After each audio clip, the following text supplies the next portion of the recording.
Moi, je pense que, dans un premier temps,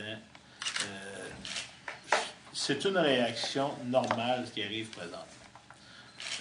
Souvent, je vous dirais, c'est quoi qui est toujours une problématique, c'est quand on parle d'argent. Quand on parle d'argent, c'est toujours ce qui accroche. Mais quand même, il y a une chose qui est claire, c'est que les commentaires sur l'organisation globale, je dis bien globale, de Fortissimus 2009, puis je le dis, même si je n'étais pas là. Fait que donc, je me dis que je n'ai pas de parti pris. C'est une organisation qui était de très haut niveau. Ça a été remarqué, d'ailleurs, il y a un athlète qui s'appelle M. Phil Pfister, qui a la réputation d'être une personne très difficile à niveau d'organisation, puis que lui-même a organisé le World Strongest Man, qui a avoué que Fortissimus, qui portait le nom à l'époque, était même une coche en haut de ce que lui-même avait organisé. Fait donc, à ce moment-là, je pense que la région a fait ses preuves. La région a démontré qu'elle avait une expertise locale importante. Parce que peu importe le porte-parole qu'on peut y avoir, ça reste que c'est toujours la machine à saucisse qui fait la saucisse. Hein, vous comprenez?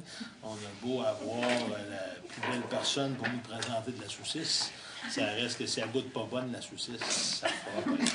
Il ne faut pas que vous oubliez non plus que les équipements appartiennent au Mondial de force du Canada. Puis, dans l'an 1, ce qui avait été remarqué, c'était justement l'originalité des équipements qui avaient été construits. Fait que donc, il y a une image. Écoutez, éventuellement, moi, je peux peut-être parler, je ne vais pas vous ennuyer là-dessus, mais selon quand même ma modeste contribution de 2008, ce que je peux dire, c'est que il est resté quand même des traces de 2008. On a bâti là-dessus vers 2009. Puis, écoutez, si jamais M. Hall est intéressé à partir d'une compétition en parallèle, je lui souhaite bonne chance, je lui souhaite la meilleure des chances. Je suis une personne qui a ses compétences, comme n'importe qui. On a tous nos forces et nos faiblesses. Par contre, moi, je pense que ça va être, là, dans les semaines à venir, les mois à venir, de voir jusqu'à quel point la région tient à cet événement-là. Si la région y tient, ben moi, je vous dirais de rester, inquiétez-vous pas avec ça. Tantôt, c'est un marché qui est très pointu, donc c'est peut-être difficile à trouver une personne qui soit intéressée à embarquer. Mais il ne faut pas vous oublier une chose, c'est peut-être un créneau qui est spécialisé, mais c'est un créneau qui a une pénétration incroyable à travers le monde. On a beau dire, on n'est peut-être bien pas... Le hockey au Canada, c'est super populaire. Mais essayer de vendre ça en Australie, c'était un peu plus compliqué. Le rugby, c'est la même affaire. Hein. Comment j'irais passer une pancarte ici au Canada, le rugby, c'est pas vendeur. Les hommes forts, ça a son créneau à travers le monde. C'est sûr et certain, c'était bien pas des millions, ça ne remplit pas des millions. Mais si vous voulez vendre une marque de commerce, puis vous voulez essayer de trouver une compagnie, mettons, qui a de la pénétration, à part le soccer, mais le soccer, il n'y en a pas en Amérique du Nord, qui va rejoindre tous les pays de l'Est, qui va rejoindre l'Amérique, qui va rejoindre l'Asie, qui va rejoindre l'Australie. Il n'y a pas beaucoup de sports qui essaient vraiment cette visibilité-là mondiale.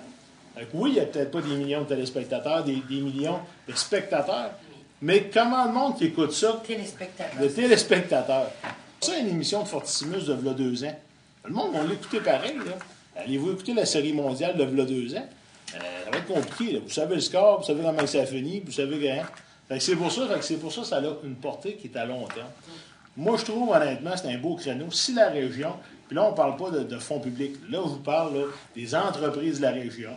Puis je vous parle de la grande région de mon pays. S'il y a un intérêt à aller de l'avant et à investir, à mettre des fonds, oui, j'ai regardé là, les comptes rendus de 2009. Effectivement, je pense que c'est très honnête. Il y a eu des erreurs, mais là, qui ne commet pas d'erreurs? Mais comme il y a eu des bons goûts, souvent dans ces rapports-là, malheureusement, on a une petite tendance souvent plus à taper sur nos erreurs que sur nos bons coups.